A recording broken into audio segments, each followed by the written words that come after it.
Las cosas, cuando están muy ordenadas, en realidad tienden a no ser creativas. Todo lo que está ordenado no puede ser creativo, porque no hay manera de crear algo como no sea producir orden en un caos. Por lo tanto, hasta que no se produce ese caos, no hay cosmos.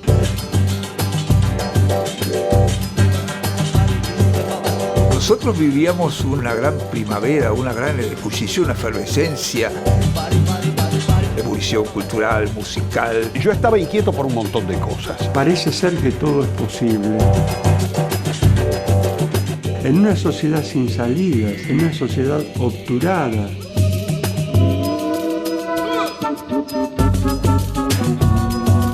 La adolescencia en los 60. La imaginación del poder. Lo que fue el Mayo francés. Un montón de cosas que nos atravesaron. Hacen a una ideología.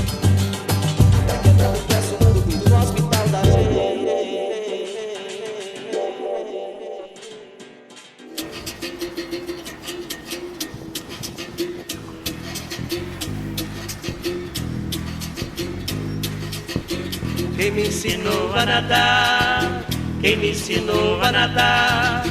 Hoy fue María, hoy el tejido va. En América Latina, nosotros en la década del 60 vemos un nacimiento de grupos en todos lados. Buenos Aires también, estamos en un periodo de mucha inestabilidad política, muy marcado por los procesos revolucionarios en América Latina y potenciado sobre todo por esta distracción de Estados Unidos que fue la guerra de Vietnam. Estaba con toda la idea de hacer un teatro que de alguna manera tuviese que ver con lo que nos inquietaba, con lo que inquietaba a mi generación, una generación muy politizada allá a principios de los 70, pero con la sensación de que no encontraba modelo. Era como que la cultura era una cuestión de élites, era una cuestión para algunos, era una cuestión de confundir cultura con arte o con bellas artes. Todos estos movimientos generaron una serie de principios que después van a ser tomados por el teatro independiente en Argentina y en otros lugares. Lo que después se va a consolidar como la gran capital de la producción teatral de América Latina. El modelo sobre el que trabajaba la izquierda en ese momento, el contexto dentro del cual se hacía un teatro francamente político, los modelos sobre los que yo podía construir no iban mucho más allá de un brechtianismo, de una solemnidad algo insoportable. Porque inmediatamente lo político aquí en el teatro independiente estaba muy vinculado con Brecht en algún momento, ¿no?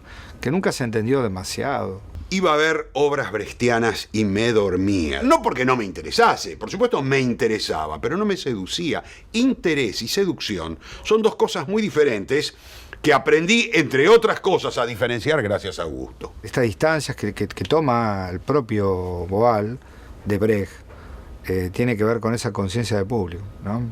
No solamente quiero concientizar al público, sino que el público salga y haga. Y ahí empezamos a trabajar todo el tema de qué significa la cultura en una comunidad, qué significa la cultura como hecho de liberación, cómo uno culturalmente a veces está sometido y que la liberación pasaba por la cultura. Vos fíjate que por primera vez empezamos a experimentar el teatro en la calle, en las villas. Este espíritu crítico que se forma convierte al otro en un actante, en un sujeto político. En los años 50 y 60 comienzan a sucederse en América Latina una serie de golpes de Estado, introducen la práctica del terrorismo de Estado, el tema de cómo aislar, controlar, aniquilar y hacer desaparecer todos aquellos peligros que son internos o que también pueden ser de carácter internacional.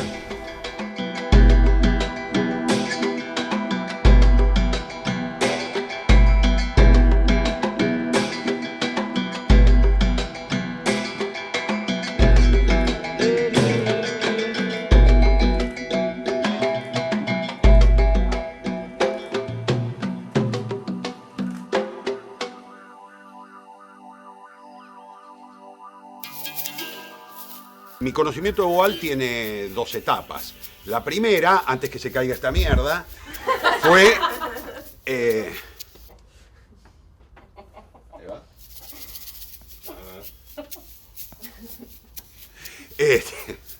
Caramba. Hace parte de Es el espíritu de Augusto.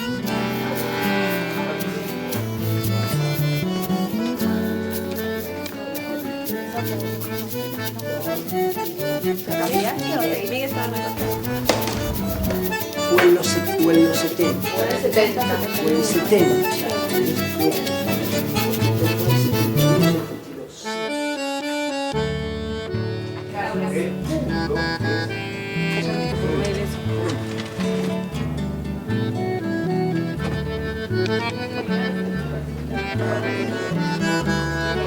Lo contaba Cecilia, creo, la última vez. Que estaban, apareció la foto.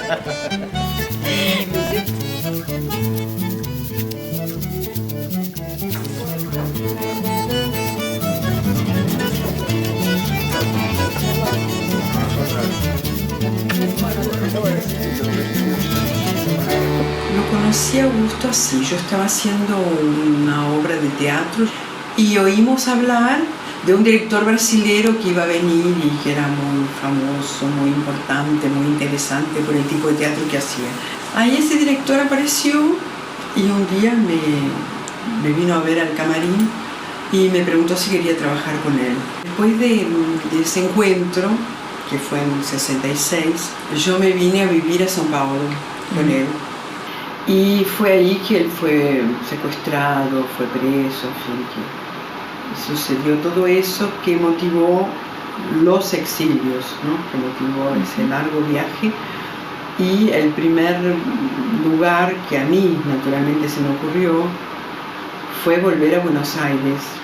Todavía finales de la dictadura, antes de la llegada de la democracia, Augusto llega a Buenos Aires en su exilio y arma un curso. Me decepciona la idea de que va a ser un curso de actuación y que yo no me subí a un escenario, ni borracho me subí a un escenario. Yo me muero de vergüenza arriba de un escenario. Primera clase grupal, yo digo, zafamos. Segunda clase grupal, zafamos. Tercera clase, Augusto dice, yo ahora quisiera, ver, vamos a hacer un ejercicio. ¿Quién se anima? Y yo instintivamente empecé a retroceder. Pues yo me voy, llegó el momento en el que me tengo que ir, porque me va a hacer pasar y yo voy a enrojecer y además me voy a quedar duro, me va a agarrar pánico escénico. Y entonces comprendí una cosa que a mí en la vida me ha dado, varias veces me ha dado buen resultado, no todos, pero alguna vez me ha dado buen resultado, que es escaparse para adelante. Y entonces, ¿qué hice? Me recuerdo a mí haciendo esto, que es con la mano izquierda levantar la derecha, ¿no? Como paso yo. Y de pronto Augusto produjo el milagro, que se empezó a dar consignas, blum, blum, blum, blum, y en un momento me encontré actuando con la sensación de no me gusta, lo padezco, pero lo puedo hacer. Entonces Augusto fue también una especie de curioso revelador, porque lo que Augusto me dijo sin decirme es lo que mi técnica la vas a entender en el cuerpo, no la vas a entender en la cabeza. Vos querés entender en la cabeza y no pasa por la cabeza, entendela en el cuerpo. Yo fui su actor estable, entre comillas, porque hice los 3 espectáculos que hizo Augusto en Buenos Aires, que fue El Gran Acuerdo Internacional del Tío Patilludo, Torquemada, que fue una obra maravillosa, y Ay, ay, ay, no hay Cristo que aguante, no hay, que fue su tercer espectáculo. Yo hice El Mejor Alcalde del Rey, así arrancó en Lift con mucho éxito. Después hice El Tío Patilludo en Planeta con mucho éxito. Y después hicimos La Mandrágora de Maquiavelo en el Centro de Artes y Ciencias, que fue un fracaso feroz. Esta es una foto del elenco es el elenco del Mejor Alcalde del Rey. Él es Augusto. Él es Augusto, del centro. Y acá están las críticas, que en general eran bastante malas. Trabajar con alguien que jugaba arriba del escenario, que proponía el teatro realmente como un juego personal, un intercambio, una cosa social arriba del escenario, más que individual. A veces era hasta cómico, ¿no? Yo decía, Augusto había momentos que parecía un animador de fiestas infantiles. Vos tomabas una clase con él y había momentos donde todo el mundo se cagaba de risa Y lo extraordinario es que cagado de risa y desestructurado, entraba.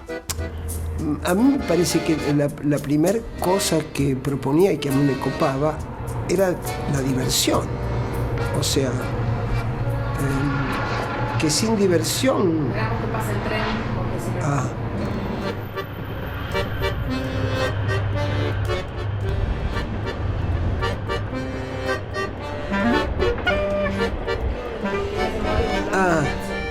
Yo creo que el primer objetivo que él tenía era la diversión.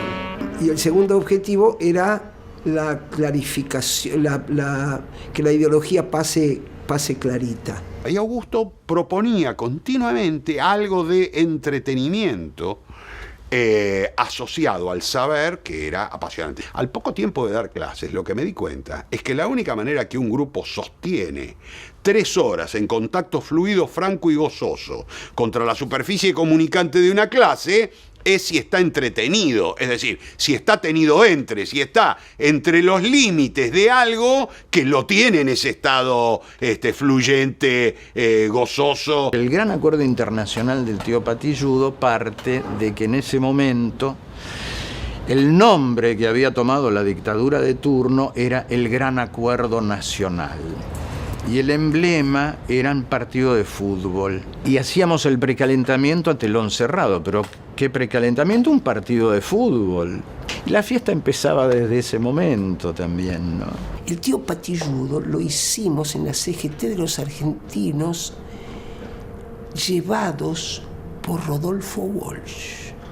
La escenografía del Gran Acuerdo Internacional era nada más que un panorama blanco, ¿no? Que era todo el fondo del escenario y después elementos, sillas, las tarimas, lo que usábamos nosotros, y los personajes con el vestuario que se iban cambiando actor a actor. Ese modo maravilloso de hacer teatro que él tenía, que era el teatro comodín, donde no existían los actores, sino que existían los personajes y rotábamos constantemente los personajes, que es un ejercicio fantástico. No era que a ver quién lo hace mejor o quién lo hace peor, porque no existía eso. Lo importante era el rol, ¿no? Y eso el público aceptaba el código enseguida, no era algo que se hubiera visto antes. El acuerdo ficcional, ¿no? Vos me mentís, yo sé que me mentís, yo te miento también, que me creo lo que vos mentís, y ahí estamos acordando el misterio del teatro, ¿no?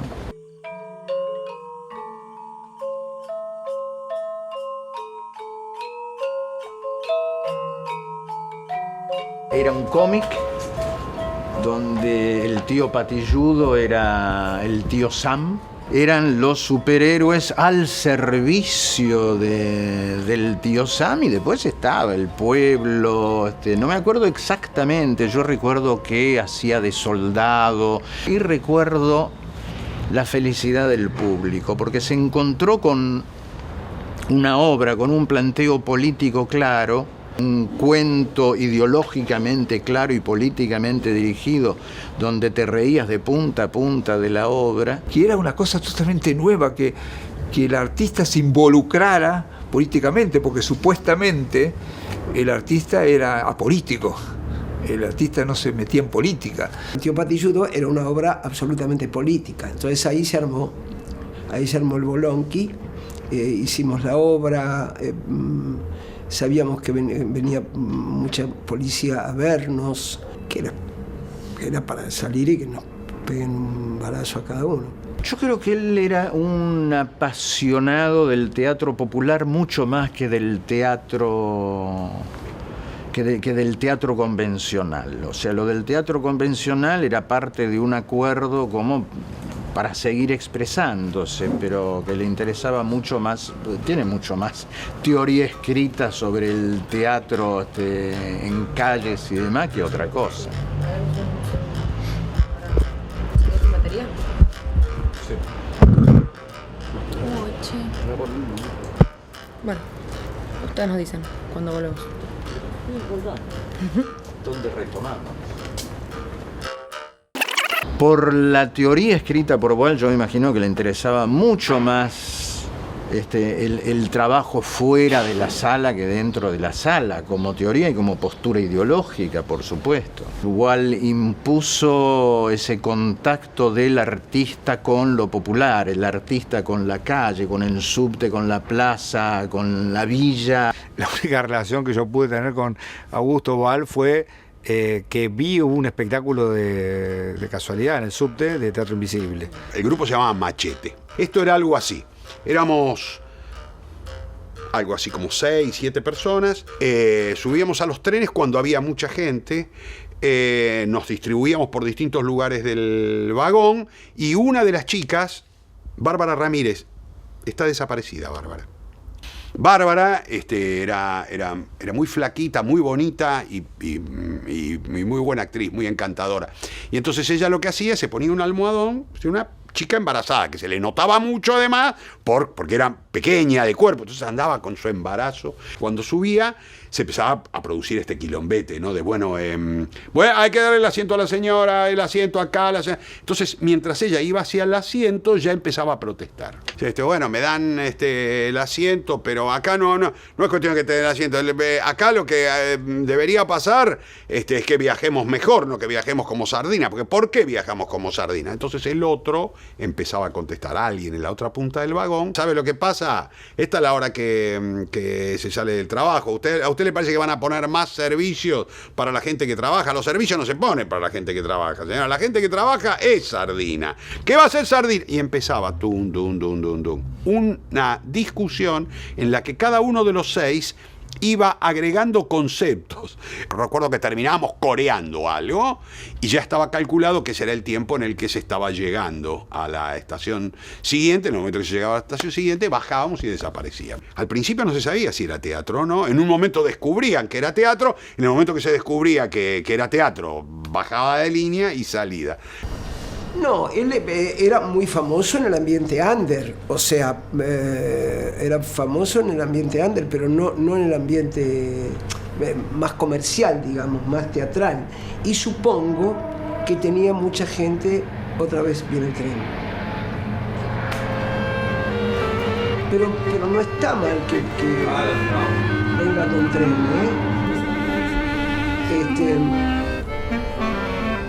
¿Qué está diciendo?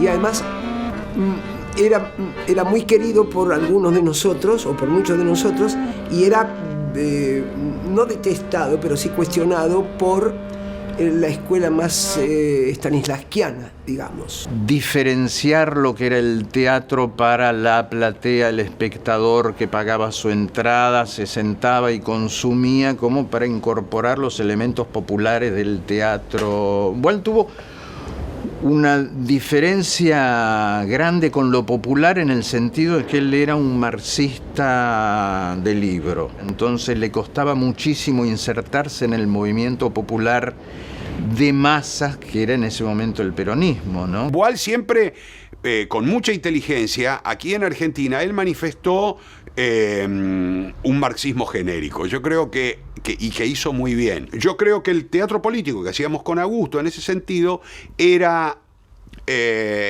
fértil justamente porque se despolitizaba del instante. Creo que parte de lo que nos atraía es que pertenecían en un concepto filosófico a aquello que se llamaba el mundo nuevo, el hombre nuevo. Había como algo decir, una estética para el hombre nuevo, una estética para el mundo nuevo. ¿Cómo es un mundo americano pensado desde una hipótesis de la izquierda? El teatro, como lo veía Augusto Boal, es un arma, y es un arma de resistencia. Mientras el gobierno intenta un gran acuerdo nacional, el GAN, para formar a su vez una fuerza política propia y por otro desplazar al peronismo, toda democracia se basaría en la posibilidad de contar con la fuerza de las armas.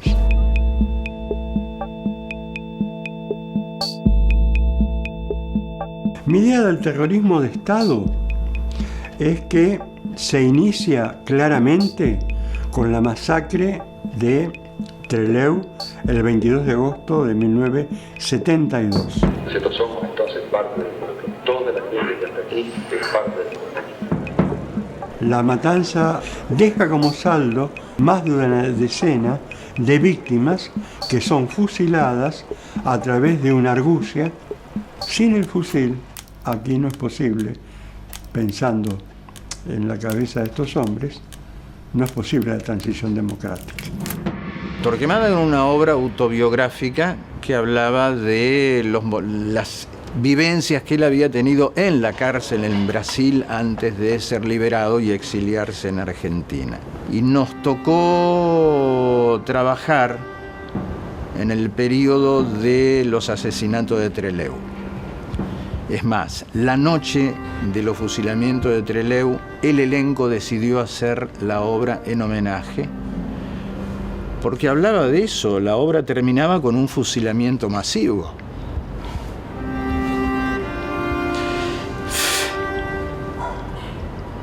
Hubo muchos elencos que decidieron no hacer función esa noche como el modo de protesta. Y yo creo que eso trasladado como si fuese un hecho ficcional es el valor que el teatro de Augusto Boal pudo tener históricamente también, ¿no? La violencia no se detiene porque yo ponga un dique.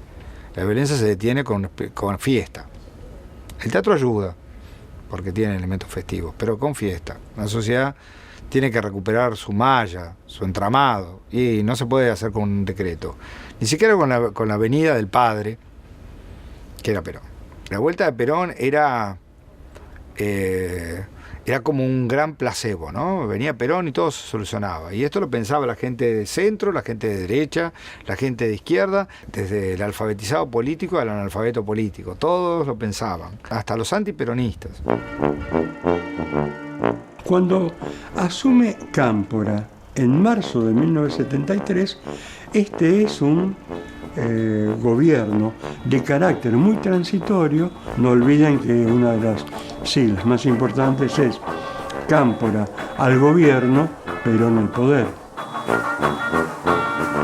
El terrorismo ya está funcionando. Lo vamos a ver en la masacre de Ezeiza en junio del año 73, donde actúan diversos grupos armados, pero quienes copan el palco es la derecha. Y allí aparece el Perón que otros también esperaban, el Perón del orden, pero que es un orden distinto al que se pensaba en estas multitudes. Em cada rosto uma lágrima, em cada lágrima uma dor, em cada crime um autor de nome desconhecido, em cada golpe sofrido uma revolta se gera, em cada ano de espera esperançoso cansa, em cada voz de vingança grito de ameaça, e em cada día que pasa se vai a nossa esperanza. Perón asume bastante rápidamente, pero con un síntoma de algo que dije antes: la inestabilidad política continúa.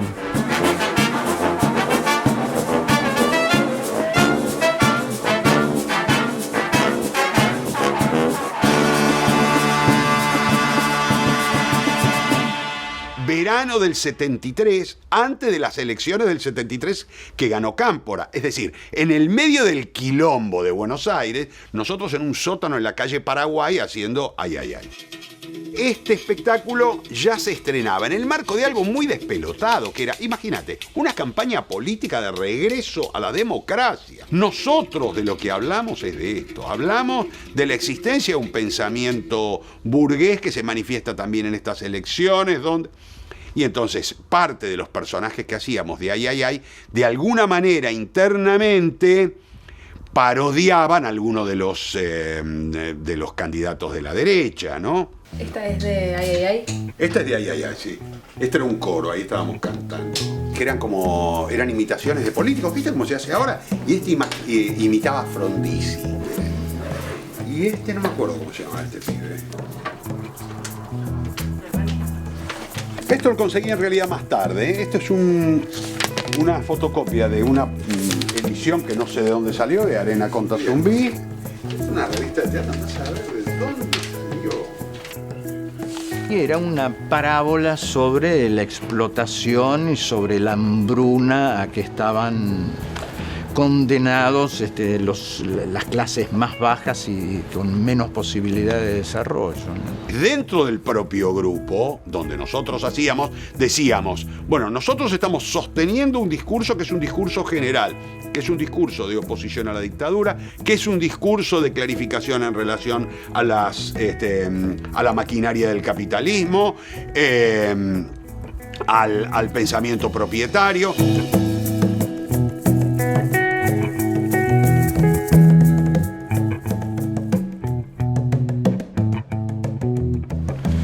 Cuando Boal me llamó para hacer la tercera obra que hizo Ay, ay, ay, no hay Cristo que aguante, no hay, que ya conocíamos el libreto y qué sé yo, me dijo, yo quiero que vos hagas Juan Pérez. Y Juan Pérez era el protagonista y me estaba dando el protagonista Augusto Boal y me dijo, porque te veo deshuesado. Deshuesado era que el cuerpo me había empezado a funcionar alegremente arriba del escenario. Los ensayos que eran el juego puro y como él decía, la inspiración está acá. Un día le hicimos con 9 y había un grupito que se nota que se había metido a ver qué era y al ratito se dio cuenta que no era y se fueron y quedaron 2. Y eran 2 señoras y una se durmió.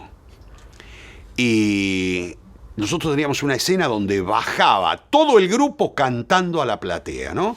Y el protagonista, Salo Pasic, tenía una canción que coreábamos todos que decía, despierten señores, ustedes están vivos. Y entonces bajamos y nos encontramos con ese panorama tremendo y Salo dijo, despierte señora, usted está viva. Y nos empezamos a cagar de risa los 10 y nos fuimos. Nos volvimos arriba del escenario, no podíamos seguir, era absolutamente imposible seguir en esa realidad. A ver, la propuesta de un teatro del oprimido exige de gente que no necesita padres,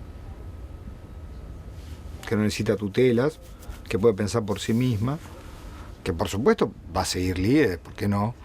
Pero los va a seguir a conciencia, no los va a seguir críticamente. O sea, una persona que está enajenada puede creerlo, pero una persona que no está enajenada va a cuestionar. De hecho fue lo que pasó con muchas personas que cuestionaron.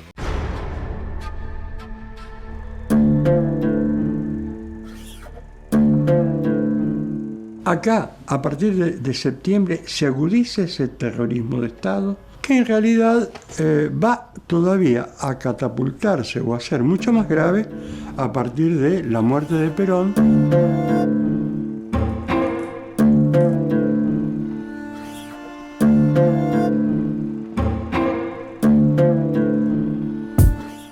Ya en febrero del 75 se ha dado la orden por decreto de exterminar las fuerzas o a los grupos de personas que atenten contra la seguridad de la nación.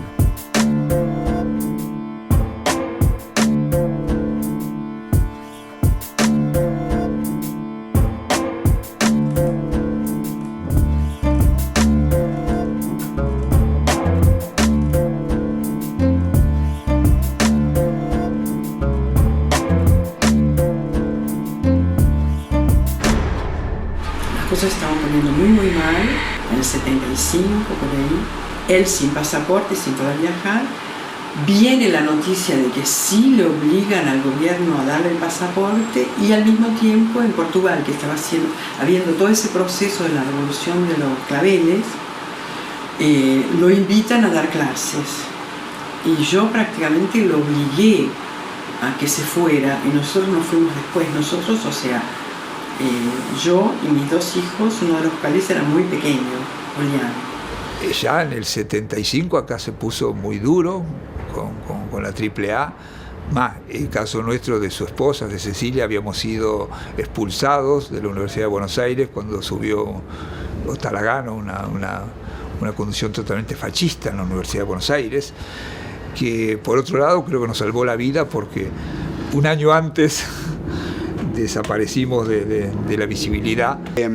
Cambió todo. Nuestro grupo ya no podía seguir produciendo. Hizo una producción más, creo que el propio año o el siguiente, una producción tratando de encontrar en qué lugar del teatro nosotros podíamos seguir haciendo obras que hablaran de lo ideológico en el marco de lo que se podía decir. El teatro militante en muchos casos deja,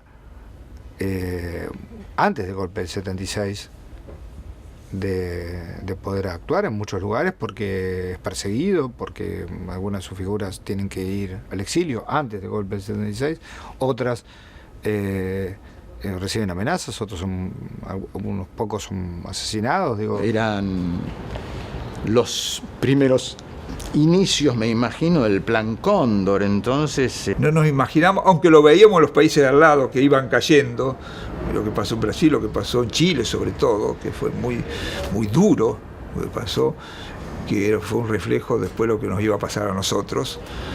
Pero en el momento de la construcción uno no tiene esa conciencia de, bueno, paremos porque pasó esto al lado, uno seguía hacia adelante.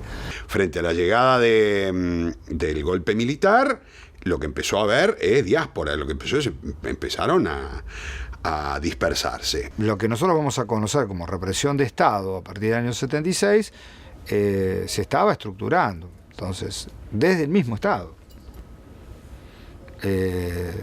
Muchos de los grupos de tareas empiezan a sus miembros, no como grupo de tareas, sino empiezan a foguearse en los lugares de la ultraderecha peronista, especialmente en la AAA, pero no solamente en la AAA.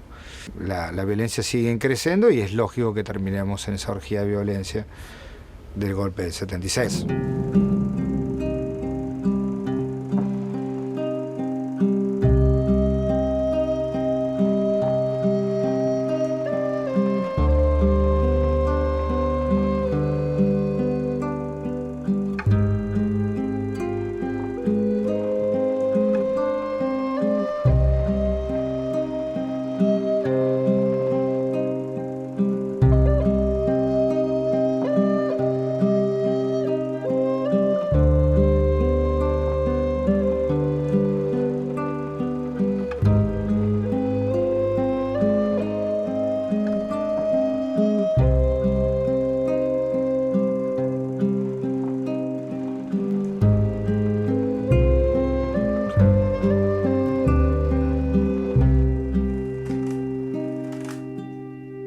Me parece que a partir de posdictadura y de acuerdo al ámbito, yo creo que se hace un reduccionismo de lo que fue la militancia del 60 y 70, se hace una mitificación también, porque se estaba todo el día revolucionando. Mi generación padeció cierta ingenuidad política. Creo que la ingenuidad política de mi generación devino de su propio sueño, pero también de su impaciencia. Lo que a veces me amarga ahora, que yo me acuerdo que daba un taller de teatro en Ciudad Oculta, teníamos la sensación que eso iba a cambiar, que eso era lo que hacíamos, bueno, y ahora cuando uno ve lo que es la villa y nuestro teatro ahora actualmente en Barraca está a 8 cuadras de una de las villas más grandes, ahí te agarra una desazón de decir, ay. El sueño era muy poderoso, que era cambiar la realidad. La impaciencia nos hacía pensar que no solamente cambiaríamos la realidad, sino que podríamos vivir disfrutando de la nueva realidad modificada, sin entender que los procesos históricos son extensos, cruentos, dolorosos, violentos, por momentos inconsistentes, contradictorios. Nosotros perdimos, y si no planteamos, nosotros, los proyectos políticos de independencia, empezando por las mentes, siguiendo por los cuerpos y terminando por las naciones, perdimos. Hasta que no entendamos esto y nos reorganicemos, creo que algo de esto se ha empezado a hacer, a recuperar el sujeto político, difícilmente podamos arribar a un teatro como el que planteaba Boal. Creo que en la Argentina y parte de Latinoamérica se había borrado las huellas de Boal, porque no casualmente se borraron las huellas de Boal. Como era un teatro militante, había momentos de la vida donde tenías que guardarte. No hay más explicación que esa, digamos. porque el burgués nos robó la fiesta. Es algo que yo siempre digo. Cuando me preguntan, ¿y la danza y el teatro? Digo, y bueno, están separados porque los burgueses nos robaron la fiesta. Digo.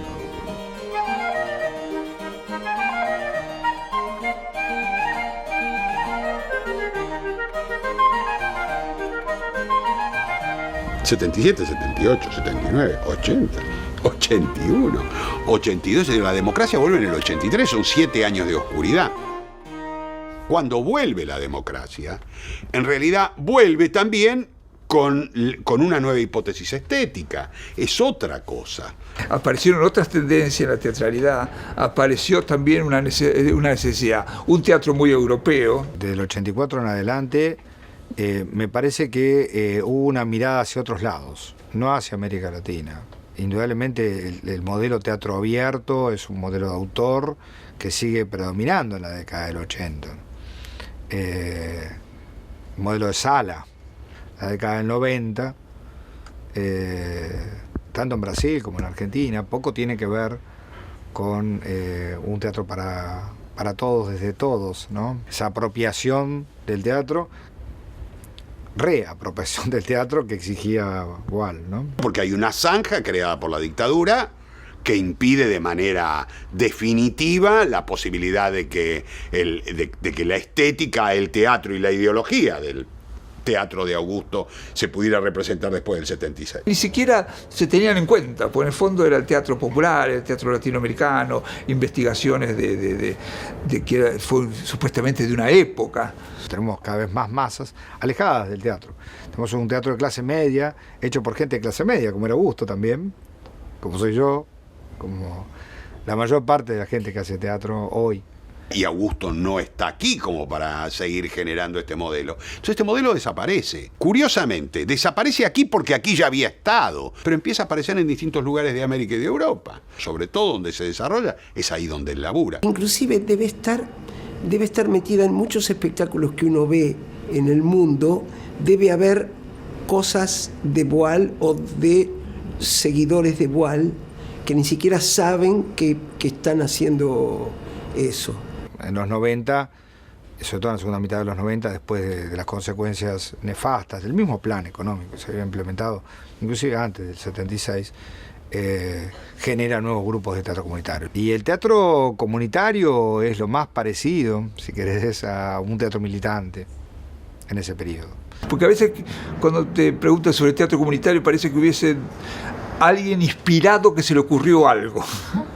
Y no, es consecuencia de todo un alineamiento histórico, y ahí entra Boal muchísimo.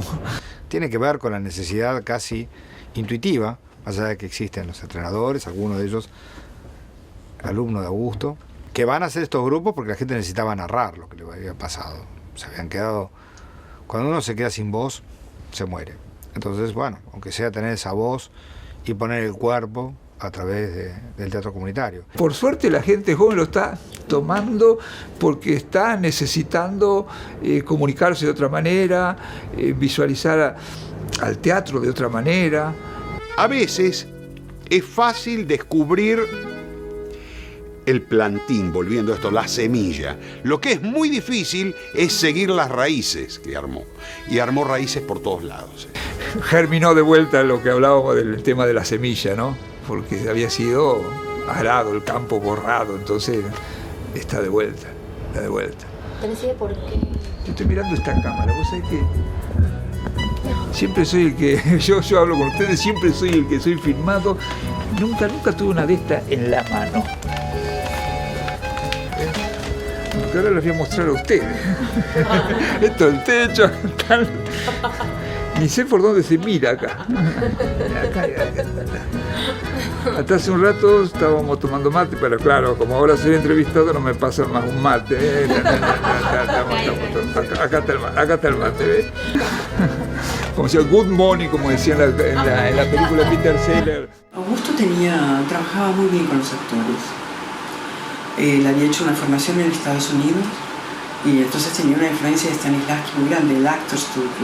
Y obviamente eso le gustaba a él. Pero al mismo tiempo tenía una cosa muy brasilera. Yo no sé si la importancia es el teatro, digo así, fíjate. Por ejemplo, en la Argentina siempre hubo un teatro muy politizado. Lo que a mí me parece importante es la posición política de alguien.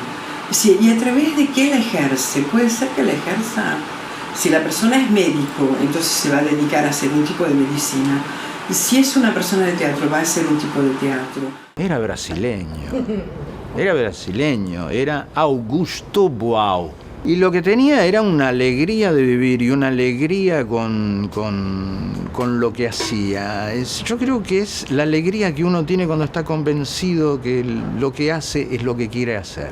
Lo que le aportó es la clara posibilidad de meter la ideología en el laburo de uno y la clara posibilidad de hacerlo con belleza, no la belleza del teatro, vamos a llamarlo como él lo llamaba, el teatro burgués, sino la belleza de algo bien hecho. Augusto fue un gran confundidor, en el mejor sentido de la palabra. Confundir es fundir con, es mezclar una cosa con la otra. Es un generador de ideas.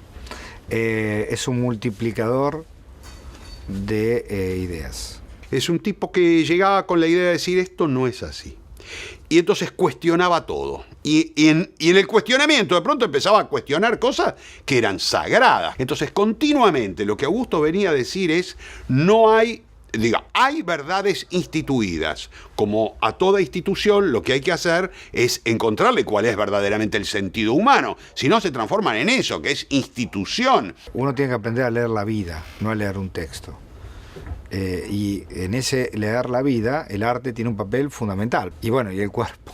Todo forma parte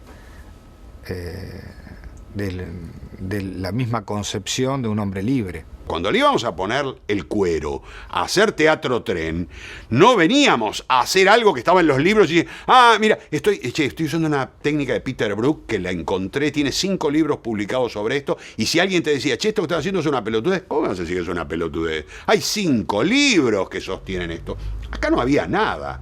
Lo que había era el carisma de un tipo que decía, ¿por qué no crear una teatralidad aprovechando el contexto de teatralidad que crea la realidad? Era un intelectual brillante y no se le notaba, porque para él el teatro era una fiesta. Una farsa que no se hacía era. Es como con la sensación de no hay que hacerse el cómico, hay que ser cómico. La vida tiene algo de comicidad que uno debe tomar y eso trascendió. Eso quedó en el cuerpo de los actores y en la estética de los creadores que pensábamos el teatro desde la política. El arte y el teatro en particular como acontecimiento en una época donde los cuerpos son o cosificados o escondidos o dóciles o manipulados, tenemos que ponerle cuerpos pensantes, cuerpos críticos, cuerpos entrenados en esto. Si no desarrollamos la creatividad en todos, que es una de las cosas más mutiladas que tenemos, ¿cómo vamos a modificar cosas? ¿Cómo vamos a imaginarnos otro mundo posible si no desarrollamos la imaginación? O sea, si no vamos a estar siempre actuando en contra de imaginaciones de otros o construcciones que imaginan otros, y aún a veces no le dan el rol de oponerse. Y creo que si desarrollamos la creatividad vamos a hacer los caminos propios, y creo que esa es la esencia de Boal. Es fundamental articular redes, pero redes que generen, que vayan a la acción, como decía Boal. Yo creo que el teatro creo que es la última ceremonia humana que le está quedando al ser humano. Por eso este ritual es importantísimo. Es importantísimo y que lo tome la comunidad, que desde la comunidad uno dice, yo también puedo actuar, yo puedo ser protagonista del hecho artístico. Celebrar la fiesta del teatro en serio y no hablar de una fiesta del teatro cuando en realidad estábamos sobreintelectualizándolo y dejándolo para muy pocos. Ese es para mí Augusto Boal. Es Augusto Boal, no fue. Canta, canta, minha gente, deixa a tristeza pra lá. Canta forte, canta alto, que a vida vai melhorar. Que a vida vai melhorar. Que a vida vai melhorar. que a vida vai melhorar, que a vida vai melhorar. Quem canta seus males espanta, lá em cima do morro, sambando no asfalto. Eu canto samba enredo, o samba é lento e um partido alto. Mirá, viernes de la semana pasada, salgo, termino de dar la conferencia, salgo, ponele, 10 de la noche, voy caminando por ahí, un montón de gente trotando, qué sé yo. De pronto aparecen 2 pibes vestidos de superhéroes en el semáforo. No donde está toda la gente, sino íbamos cruzando, éramos 6 que íbamos cruzando. 2 superhéroes peleando. Mirá, me moría de la risa, porque además eran muy graciosos, muy graciosos. En principio empecé a pensar en los superhéroes de Augusto, pero también inmediatamente, porque eran estos 2 superhéroes que se tiraban, ¿y vos quién sos? ¿Vos quién sos? Y se bardeaban entre ellos y además cruzaban Avenida del Libertador junto con la gente, peleándose. Entonces la gente reía y a la vez estaba sorprendida. No tengo puta idea de dónde salieron, por qué lo hacían, por qué estaban vestidos así, a dónde iban, por qué lo hacían para tan poca gente, si lo siguen haciendo. No tengo idea en absoluto de cuál es el origen de esto. Sin embargo, la sensación es: esto es un retoño de aquello. Quando pensas que eu vou, eu fico. Quando pensas que eu fico, eu vou. Eu sou filho de banda com muita fé. Quando pensas que cai, eu tô de pé. Quando pensas que eu vou, eu fico. Quando pensas que eu fico, eu vou. Eu sou filho de banda com muita fé. Quando pensas que cai, eu tô de pé. Nos caminhos por onde andei, tropecei, mas nunca fui ao chão. Sou igual a madeira de lei, ninguém vai me fazer de carvão.